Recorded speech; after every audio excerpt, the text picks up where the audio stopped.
Stephen R. Covey once said, "Most people do not listen with the intent to understand. They listen with the intent to reply." We have something to say worth listening to.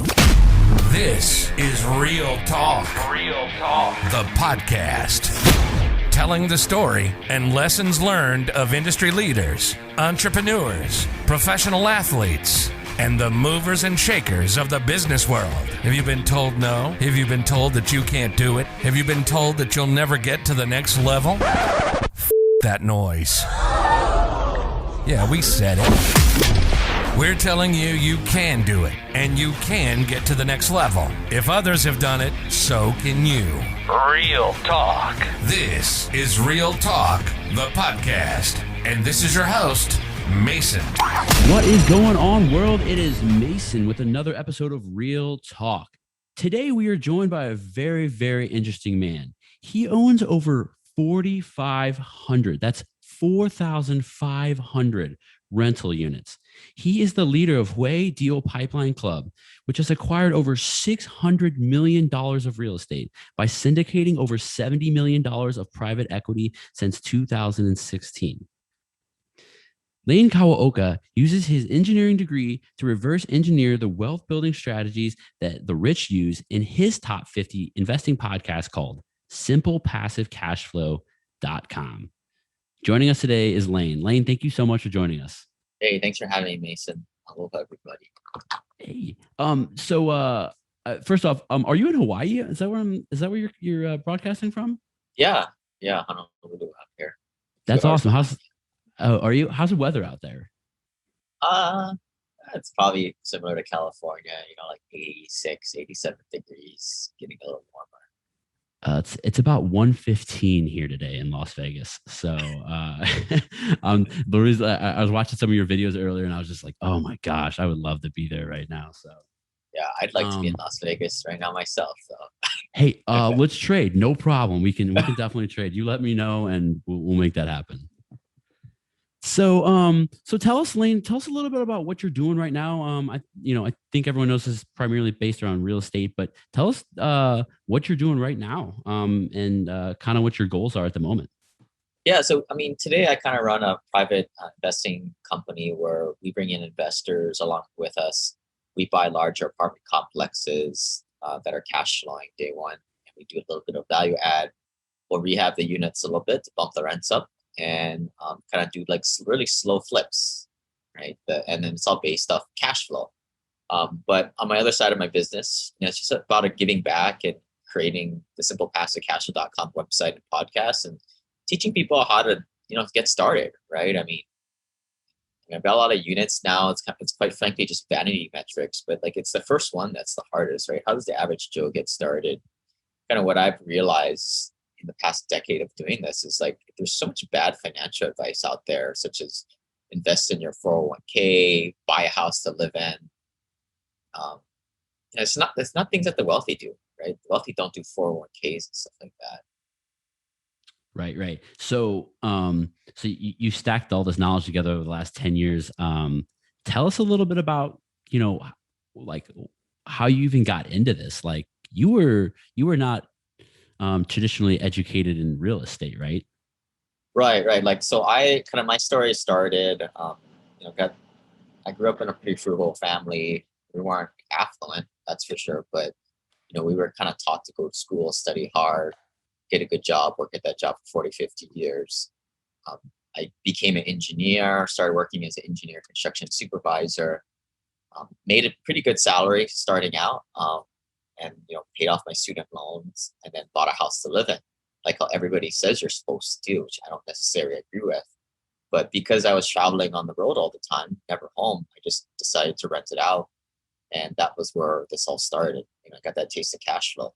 The mortgage was $1,600 a month and the rents were $2,200 a month. And to a young 20-something-year-old kid at the time, that was a lot of beer money. But then as I started to ponder it, I was like, shoot, if I just keep doing this a handful of more times, I'll be able to fire my boss doing this stuff. And that's what I eventually did.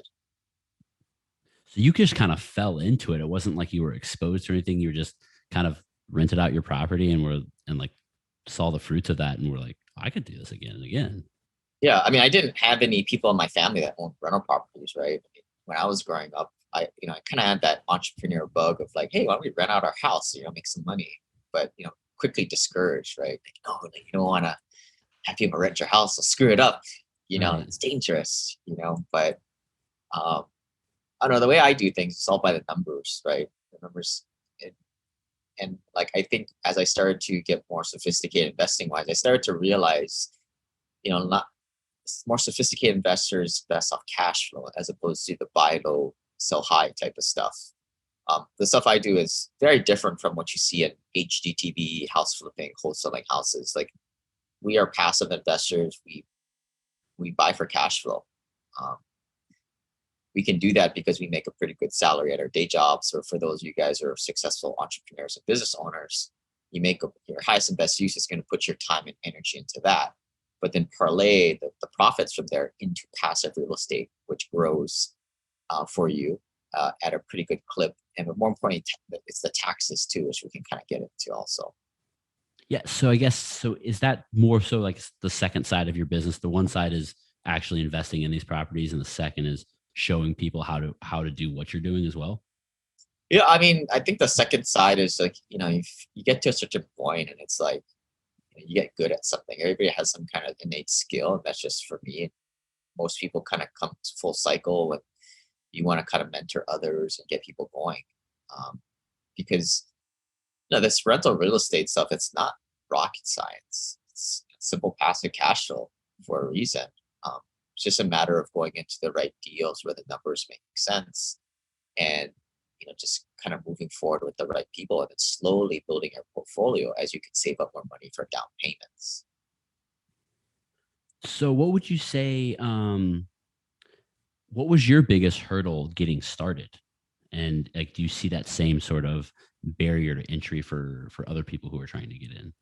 Yeah, so again, like in the whole world of real estate investing, I think the stuff I get into, or my tribe, we get lumped into the whole HGTV house stuff.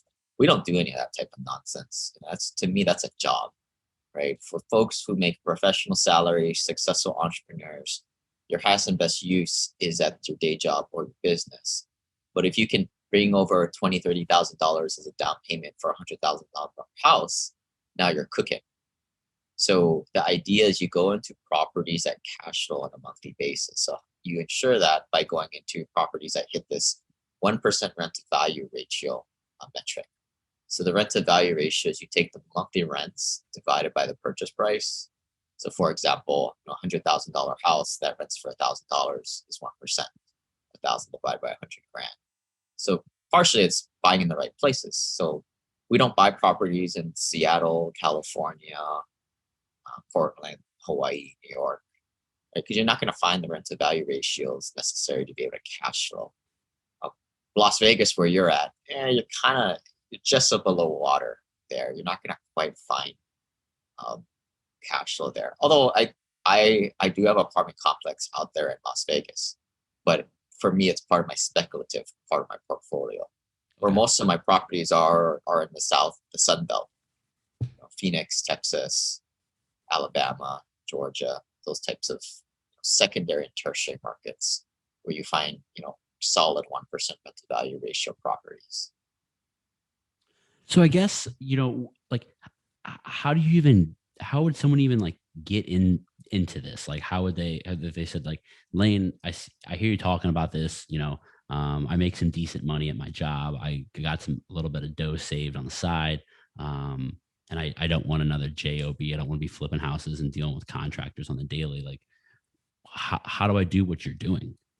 Yeah, it depends on where you are, right? Like if your net worth is $250,000 or less, I think you got to do like how I did when I got started, just buy single family homes and just chip away at it. So your first step is to start to pick a market and find a secondary market such as Birmingham, Atlanta, Indianapolis, Kansas City, Memphis, Little Rock, Jacksonville, places like that, right? Where you can find these 1% rent to value ratio properties. The next step is to get a broker or maybe go through a turnkey provider service. Some of these guys will fix up a beat up house, put in a new furnace, new appliances, new paint job, electrical, plumbing. And some of these guys will even put a tenant in there for you. It's truly like like rental property on training wheels, essentially, right? Great. I mean, that's how I started. I've got a free guide on my website, simplepassivecashflow.com/turnkey, kind of learn all about it. But then at that point, you have to be an astute investor and analyze the numbers. On my website, again, this is all free. You can download my analyzer, simplepassivecashflow.com/analyzer. There's a little tutorial video on how to run the numbers. You have to check the rents, right? Make sure, are you really going to get $950 a month rents? And then you have to go to the analyzer and kind of fill in the expenses, right? Which are the repairs, vacancy, property management. We hire property managers because we don't want to do our dirty work ourselves. We're investors, not landlords. And then putting money away for CapEx. So, this is make sure that you're going to cash flow on a month-to-month basis. And after that, it's just, the process is simple, just going through the home buying process with an inspector, getting a lender on board. They're going to check a lot of the title stuff for you, and then work hand in hand with that property manager to make sure you get that thing filled. So what was your first market that you started to go into? So I bought my first few units in Seattle, Washington. It's not a good place to start, right? I was going to say, I think you said don't go there, right? Exactly, right? I mean, this is where I've kind of distilled this cash flow investing down to a science where you don't have to make all the mistakes I did. Another big mistake I did in the beginning was I paid off the mortgage. You don't do that. That's stupid. The debt's probably one of the most valuable parts of this thing. You don't want to pay off debt. That's old school. That's like shit your parents taught you. And that's the reason why they're in the predicament they are, right? Or your coworkers, right? Right. This is just another example of it's a counterintuitive secrets of the wealthy, right? There is a clean, defined difference between good debt and bad debt. And when you can put good debt on a property that puts more money in your pocket at the end of the day, you load up on that as much as you can. Can you quickly, for anyone listening, what's good debt and what's bad debt? I mean, let's just say generally speaking, right? Like if your credit card debt over 10% plus a year, that's generally bad debt. But I mean, if I can make 35% of my money and I have to pay 10%, 20% for it, right? It's ultimately an arbitrage, right? Between what puts money in your pocket and not. And also, you can have bad debt buying your primary residence, 3 to 5% on your primary residence. Your residence doesn't make jack for you. That's bad debt. Right. So it's all comes down to the arbitrage. So it's kind of relative speaking, right? And this is why I recommend a lot of young people, especially, don't buy a house to live in. It's a stupid idea, right? You could, instead of taking that down payment, you could buy 4 or 5 houses where you have 4 or 5 families paying down your mortgage for you, working your ass off for you, as opposed to you just paying down your mortgage yourself. Right. And what's worse about that is now you have a big mortgage payment. You're stuck. Yeah. So when you said that you made a mistake by going to Seattle, what was it about Seattle that was not a good market for you? Well, the reason I went there is because I lived there. And it was just kind of convenient. And I think most investors think this way, right? They want to feel it. They want to touch it. But that's just not how sophisticated investors who effectively leverage property managers do business. They go where the numbers make sense. I mean, I live here in Hawaii. I'll never buy a rental here. It just makes absolutely no sense. Right. And honestly, before we had this conversation, I thought that most of your stuff was in Hawaii. I saw you have a list of all your properties. And then I was like, oh, well, these aren't in Hawaii. So that kind of blew my mind because I was thinking 4,500 units in Hawaii. What do you own the entire island, or holy cow? Yeah, live where you want. That's where the numbers make sense. So then, okay. So let's say I pick a market, right? And let's okay, Birmingham. You find Birmingham. All right. Yeah. Now I got to find a house and find people. And now, does that require you to go there, or is this about forming relationships with people that bring you deals? Or yeah, and this is the crazy thing, right? I mean, I think this is why I started my podcast back in 2016. My buddies would ask me the same questions. They're like, "Dude, you don't even visit this stuff?" I'm like, no, I know these guys. I trust them. We've worked with each other in the past, and I've got them off referrals from other peers. We just got to work the relationship, right? And this is where you start to build a team of brokers, property managers, property inspectors, and you effectively use them in a certain fashion to do your due diligence remotely. So, so do you have little teams of industry professionals stationed all over all the markets that you're in? Right, right. And these guys are defined job titles and roles, right? I mean, you go up Yelp, you can find dozens and dozens of property managers in one little area. I would always tell people we'll go off referrals, right? That's why I've kind of created this Hui group where we have the database of other peer investors to kind of build relationships with, and then you figure out who the people they've worked with in the past, right? Because I think one big mistake is, you hear like a lot of nightmares with property management companies. And I think a lot of that stems from people just going to like Century 21 or Keller Williams or whatever, right? And not saying they're good brokerages to sell your house, but you definitely don't want them to like manage them for you, because you're typically getting the douchebag who can't sell houses to manage your property. Right, yeah. Right. And I think property management is way more harder than marketing yourself and selling houses. Yeah, you go from dealing with motivated people to babysitting people effectively, Yeah, I mean, it's harder, and they're usually throwing the subgrade talent at the property management jobs. What you're Yeah, looking for is more yeah. of that boutique property management company that's all they do and they're good at it. They have systems. That makes a lot of sense. So have you ever had any, especially being not living in the markets that you invest in, have you ever had any like major issues where you're like, like, I'm gonna have to go there and figure this out? Oh yeah, for sure. I mean, I think that's where like I got to a point where I had 11 rental properties, and I started to feel the pains of a remote investor. With 11 rental properties, kind of a good sample size for this discussion. I had maybe an eviction or two every year. Sometimes it resulted in big repair bills, like 5-20 grand. Um, I also like have a video on this on my YouTube channel where like they screwed up the property and there are like 30 or 40 dog poops in the house. But I mean, like it happens, right? And like, like I said, a couple of 1 or 2 evictions a year, some kind of big catastrophe that happens every quarter with 11 rentals, like a tree falling on the house or big plumbing repair, etc. But that's why you underwrite the deal so that you have all this money set aside in your capex budget to account for these craps to happen. You know it's going to happen. But about this time, I started to become more of an accredited investor. People can look up the definition at the SEC website. But when you build your net worth, over $250,000, $500,000 with these rental properties, right? But once you grow bigger, this little rental properties aren't quite scalable. And this is where a lot of accredited investors move more towards syndications and private placements, where they're just a passive LP partner in a larger deal.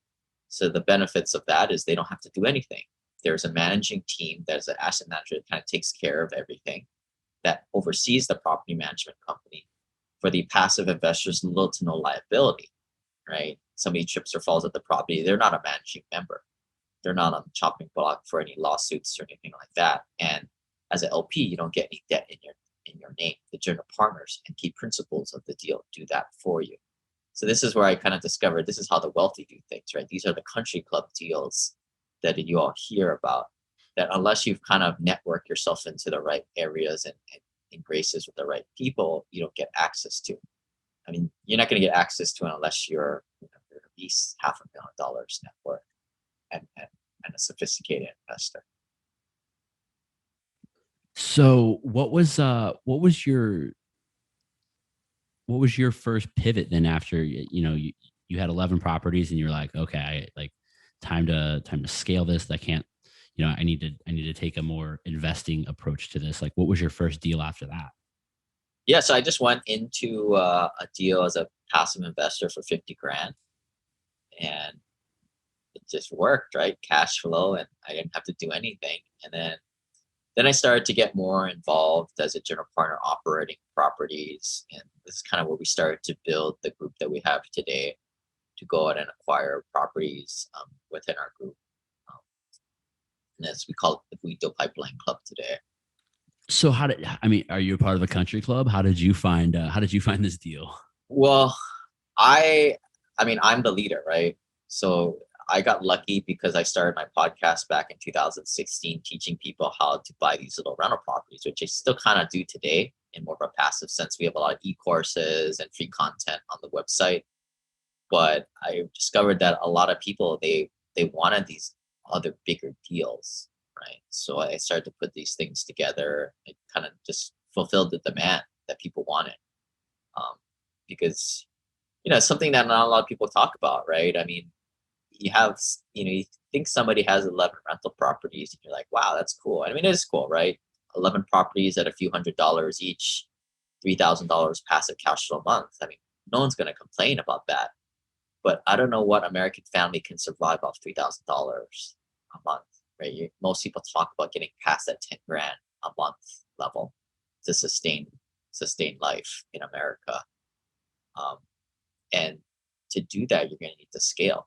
I mean, so it's either getting 30 properties and go crazy, or get involved as more of an investor, pure passive investor, as a limited partner in these larger deals. So you're literally as a limited partner, you're just putting the capital up front and Right. Essentially, you're operations fee? buying a piece of the business, right? A percent pro rata of the profits of the business. You can syndicate anything.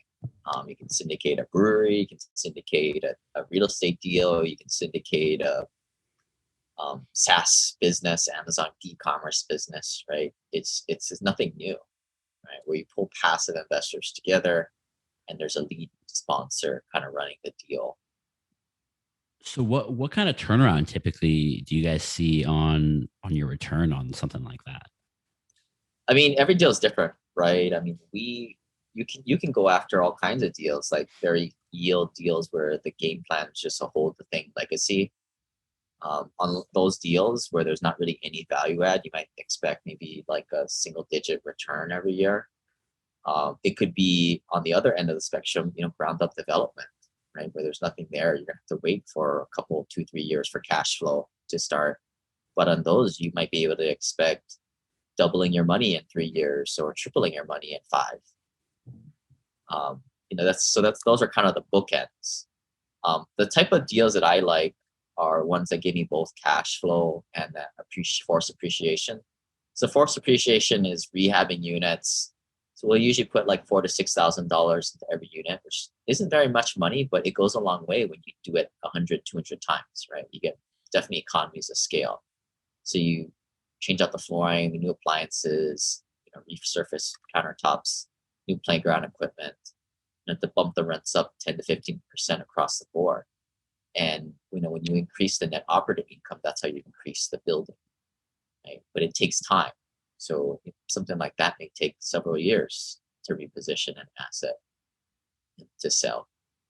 And at that point, you have many options. You can sell it, you can refinance it, hold for legacy, all types of options. I mean, all good ones, in my opinion. So, what's your largest property that you currently have? Ooh, I think it's like 300 units. Wow. So, and then as far as that goes, like you're not like an operating member of that. You just like as far as like any day-to-day stuff, like are you ever involved in any of that or? So I'm a general partner in all my deals. But as far as like, we hire third-party property managers to be boots in the ground, right? Gotcha. And the umbrella is for those guys is there's always somebody at the property in the office, leasing office, and then there's a team of maintenance folks to do little plumbing work orders, HVAC work orders, groundskeepers, that such. So that rolls up to the property managers, and then that rolls up to us. Gotcha. So you're more big picture kind of stuff. Yeah, like You're not you're not getting we don't phone get calls about involved in the anything. day to day. We're not the ones evicting individuals, right? The property managers are going to go to us for how we'd like to handle things. We generally have certain SOPs and certain situations and how to handle things responsibly and with compassion, especially with the whole pandemic happening. But that Yeah. is the property manager's job, is kind of be on that front line. So that's the one I wanted to touch on is with all of 2020 happening, all the moratoriums that were on, evictions and things like that. What kind of toll did that take on you? Like that had to be pretty crazy, especially having as many units as you do. Yeah, I mean, I was a little stressed out in March, April last year because nobody's been through a pandemic before. But Yeah. I mean, this is why we invest in workforce housing, right? We don't invest on the luxury stuff because in tough times, those guys lose their jobs, cascade down to properties like ours, right? We're the value option. We cater to the lower middle class, a population that's growing with the shrinking middle class. So, I mean, we're good. I mean, normally we collect 97% of the rents. Maybe that dipped down a few percent points during the worst of COVID, but for the most part, I mean, I think I'm even more confident in this type of strategy going through a pandemic. Um, one of the things to kind of know, I know some people read some articles, but you never. The news is always stupid, in my opinion. Like they're saying, like people aren't paying rents. Well, that's why we don't invest in blue states. Right? We always invest in red states where the landlord laws are on our side. Oh, okay. Las Vegas, for example, had pretty high. You guys are hit pretty hard by the whole hospitality hit, right?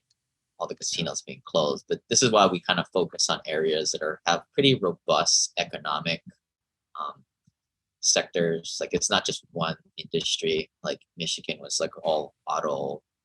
Right. Exactly. Vegas is a lot of tourism. Like places like Phoenix, Dallas. I mean, they're very robust major markets. So that's kind of like how we. I mean, you always like the news always kind of I think shows more like what's happening in San Francisco Bay Area, right? But San Francisco Bay Area tech world there's only one part of America, right?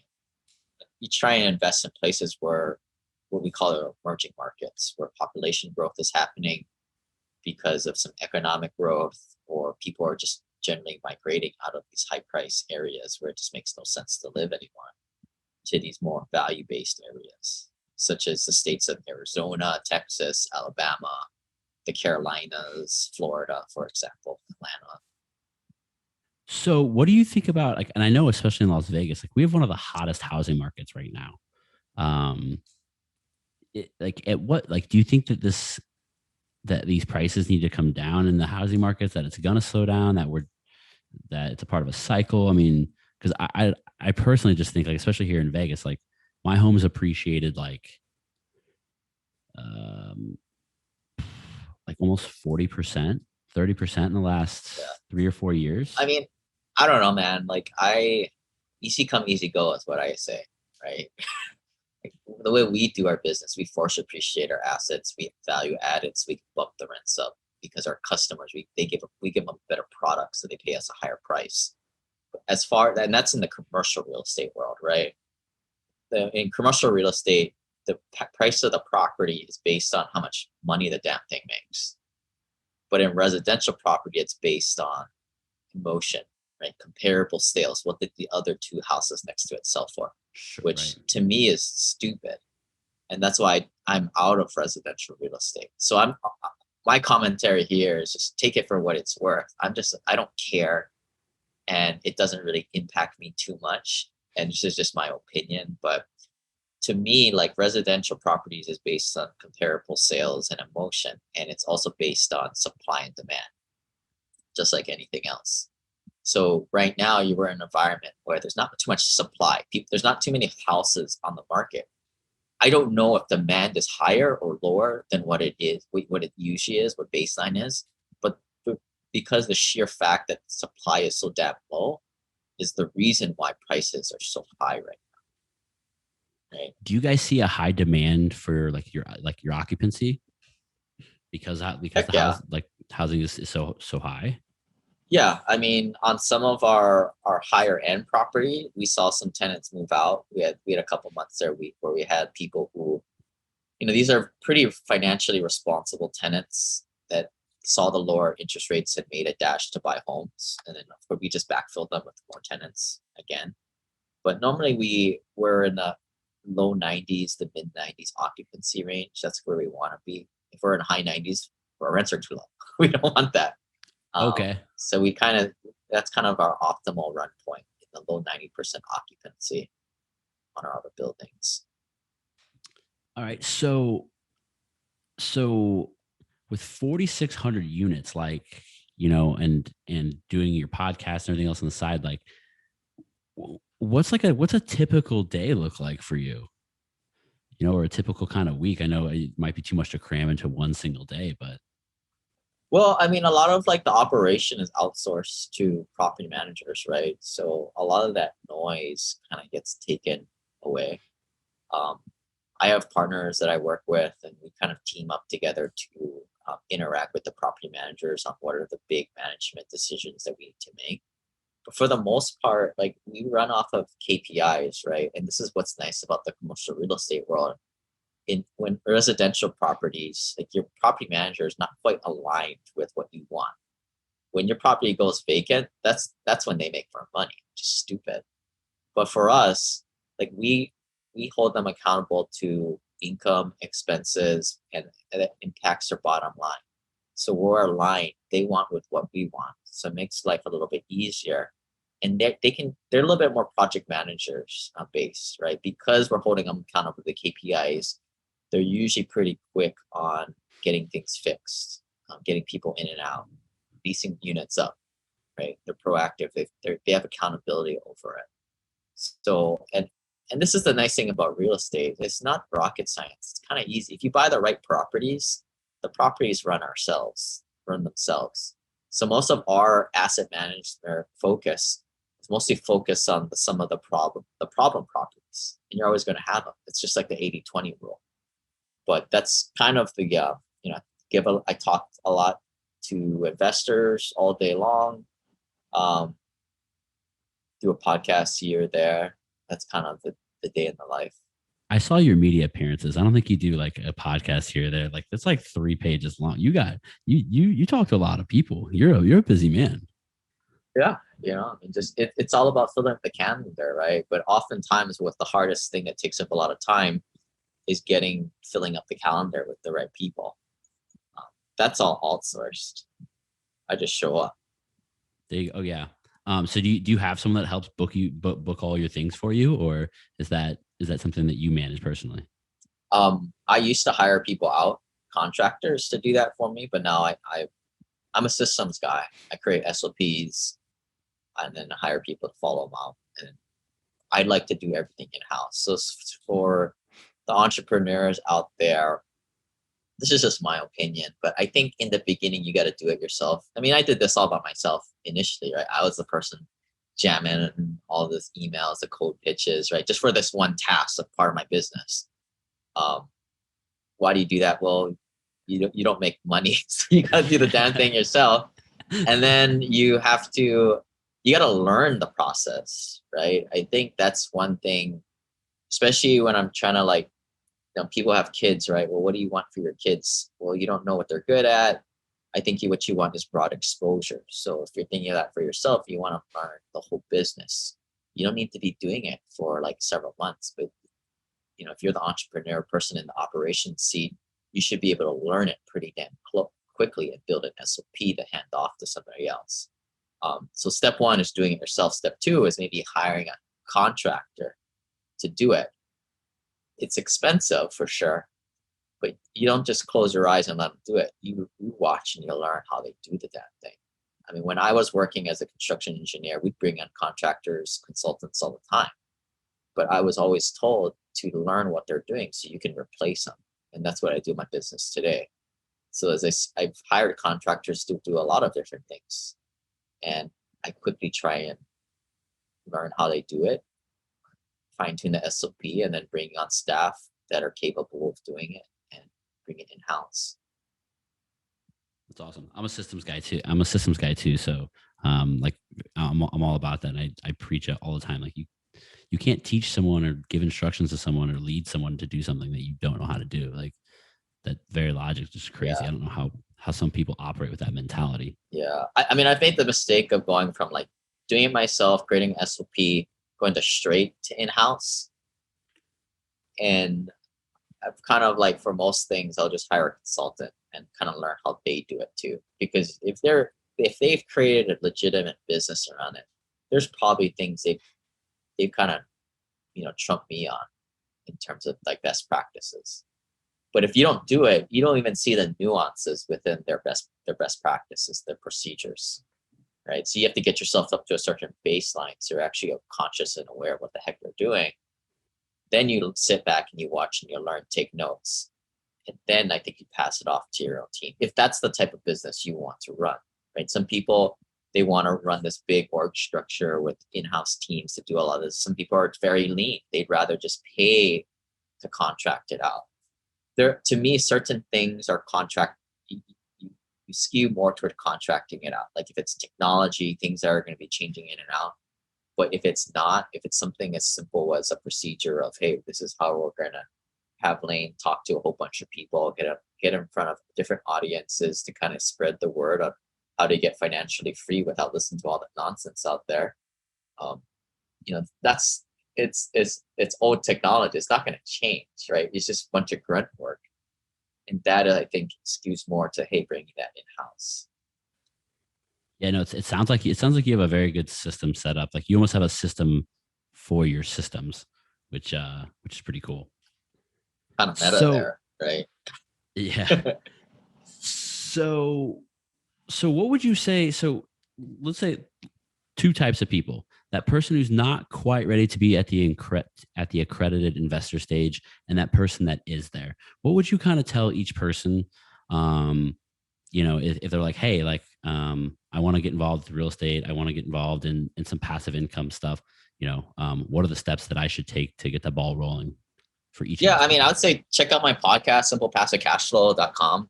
Passively listen to the podcast. I mean, I think you start to learn that the wealthy do things very differently. Yet the things that the wealthy do are very accessible to the average Joe.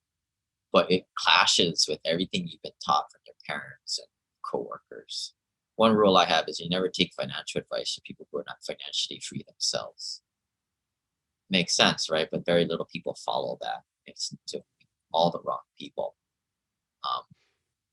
But yeah, if people are trying to get off the ground, buy a turnkey rental. Simplepassivecashflow.com/turnkey is the info page for that. If you've got a little bit more money, check out syndications and simplepassivecashflow.com/syndications and just get educated, right?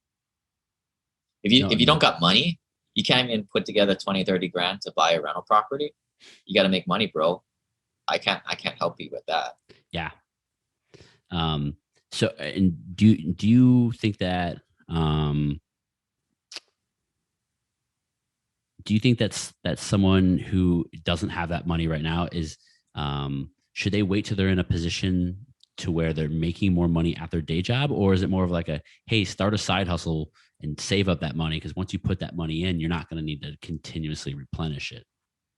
It depends, right? I mean, maybe give me an example, but like if somebody is, let's say some guy makes $40,000 a year, right? He's probably not going to be able to set aside 20 or 30K relatively soon to put down on a property. Would it be advisable for someone like that to maybe make more money, right? Yeah, would it be advisable to go pick up an Uber job and the side hustle kind of thing, or does he need to continue growing in his career path so that he's building a larger salary on the consistent? I mean, don't listen to what I say, because I came from the path of I had a decent high-paying job from the start, right? A lot of my investors are doctors, lawyers, engineers, accountants. They make six figures and above. So don't listen to what I'm saying. But to me, go make more money, dude. So just figure out a way to make more money. Yeah. Unfortunately, this is where like you got to go to that freaking college thing that I don't particularly like, right? I mean, that's So that's not you're gonna get open up like a that's a discussion for another podcast. right, But right. like But I mean, so at the end of the day, like you're gonna need money. You're gonna need to figure it out. Like your charisma is not gonna get it done. So the first step is like you need to have some cash set aside. yeah, this is real estate investing. And if you don't have money to invest, you can't invest. Makes sense. No, yeah. So there has to be something before real estate. No one just you can't really just walk into it and just say I'm gonna be a real estate investor. You're gonna need to put Yeah. I mean, real estate is an end game strategy, right? The fact that everybody can do it is a reason that you shouldn't. And let's say that one more time. Because there's a low barrier to entry means that like it's good to the end game strategy. So go make $500 million plus in some other facet that your innate talents give you a competitive advantage in. But when you come to real estate, the nice thing about real estate is there's a barrier to entry here. If you don't have money, you can't invest. And I think that's a good thing because it keeps all the riffraff out. And at least it like gets you to a level where like there's a lower level of competition. And this is why we kind of steer away from single family homes because any Joe average can save $40,000-$50,000 to buy a house. right. We try and this is why we buy apartments so that we can stay above 60 units and not only get economies of scale of having an in-house property management to be at the property and handyman on staff, but to get away from those mom and pop investors that aren't very sophisticated and overpay. We want to get to properties that are 60 units, 100 units and greater, or over $5-10 million purchase price. No, it makes sense. I mean, that's what you got to do to get out of the small 11 unit rut, I guess. You got to swim upstream, right? But ultimately, you got to go in the cesspool where everybody else is. This is how everybody else. Just like how myself, I had to go get a job and be the F&G for 5 years, right? Oh, I love it. I mean, I think that's just a testament to, like you said, like keeping some of the less qualified people out of there. And, I think that's only going to just help the market as a whole. Yeah. I mean, real estate is, especially when you do it the way we do, it's not going to make you rich overnight, but it's a get rich surely thing. You diversify, you go into good deals. I mean, the reason why we do real estate, it's a hard asset. Come hell or high water, the asset is still there. It's something real and tangible. It provides value, housing to people, and it's a commodity that's the demand is increasing with population growth. Yeah, I just I'm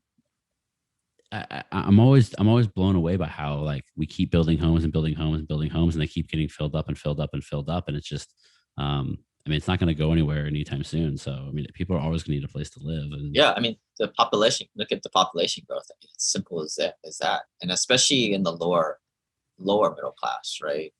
With immigration, and people aren't really immigrating with a whole bunch of money. It's mostly people on the lower end of the spectrum who need good places to live for $700 to $1,000 a month. Yeah, no. So and like you said, that's where you guys specialize at, right? Is in the lower middle class, big housing units. Yeah, the workforce housing sector. Dude, I mean, I really like that game plan, and I like your approach to everything. I feel like whenever I talk to real estate whenever I talk about real estate to a lot of people, you get a lot of beating around the bush answers. You get a lot of like anybody can do it. Like you've got a very clear clear path of how to get to where people want to go. You're very good at explaining it. So I really do appreciate that. And you taking the time to, be real with everybody. Honestly, it's refreshing to hear a no nonsense approach. Hell yeah, man. That's what it's all about. Most people in real estate are nonsense. They're just trying to sell their wholesaling and flipping program, and they want to pump people with hope and dreams. Right? Yeah. If you notice, I'm not like, if you don't have money, guys, like, you gotta make some money. I'm not going to sell you on a $30,000 program to tell you how to call the credit card company to get your credit limits on your credit cards up so you can buy a program. Like, you mean you're not going to teach? You're not going to teach me how to buy properties with other people's money? Yeah, no money down, right? Come to my class. Yeah, like putting people on the seats to run to the back of the room as plants. Like, no, like that's just like, unfortunately, that's what the real estate industry is kind of filled up with, right? But all I'm saying here, guys, is just like go out and learn how to analyze some properties, buy properties at cash flow. It's going to take a while to do this, but like if everybody just did what I said, just bought a handful of properties, you'd be on the path to financial freedom in like maybe like less than a decade, right? I mean, unless you go crazy on Dogecoin, like it's gonna take longer than a few years to get there, right? Yeah, but I mean, there's nothing more prudent, I think, than real estate. I mean, after all, at the end of the day, we're trying to get after like the risk-adjusted returns, like things that gives the best returns, but also the least amount of risk. And I think this is where the apex is in this workforce housing, cash flowing type of real estate. I agree. I mean, 100%, man. Well, hey, Lane, I appreciate you coming on today. Appreciate you sharing everything with us. If everybody wants to get a bunch of advice on how to do this, and like, where would be a good place for them to look at? Check out my podcast, Simple Passive Cash Flow, and then my website is simplepassivecashflow.com. Right on, man. Well, before you go, I have a couple of questions for you. I want to do something real quick. We do, it's called Rapid Fire Real Talk. So I'm going to ask you like just a handful of questions, just kind of yes or no, or one word answers, just something real basic like Netflix or Hulu. All right. So we'll run through these real quick and just let me know what your answers are. Cool. So we'll start with the easy one then. Netflix or Hulu? Neither. Ooh, what do you use? Anything? I don't watch TV. Oh, all right. Dogs or cats? Dogs. You like your pizza cut in triangles or squares? Triangles. What was your first car? Jetta. First job? Picking pineapple. Picking pineapple, huh? All right. What is your favorite city in America? Honolulu, Hawaii. Okay, all right. Logan Paul or Jake Paul? I don't know who those guys are. They're like the biggest guys on YouTube. I don't know. There's two people on life. There's people who create content and those who consume it. All right, I like that. I don't consume. Last one. Are aliens real? I think so. I think so. The whole Stonehenge thing. I mean, how else? How many aliens are living in your units? I don't think they're here. You don't think they're here? I don't think they're here, but I think they do exist. All right. Fair enough. Cool. Well, hey, Lane, I appreciate everything. Once again, guys, if you guys want to get a hold of Lane, if you guys want to check out his website, everything will be down below in the description. Make sure you guys hit that like button. Hopefully, Lane will come back and talk to us in about 100 episodes or so. We can dive into a few more topics and check to see where he's at with all of his stuff. So, again, Lane, thank you so much for coming on, and we'll talk to everybody soon. Yeah, thanks, Mason. Take it easy, guys. Bye. Thank you. You've been listening to Real Talk with Mason. Make sure to like, rate, review, and subscribe. We hope you've gotten some useful and practical information from the show. We hope you've had fun. We know we did, and we'll be back soon. But in the meantime, hook up with Mason on Instagram at Real Talk with Mason. Walter Badgett once said, "The greatest pleasure in life is doing what people say you cannot do." And we tend to agree. Till next time.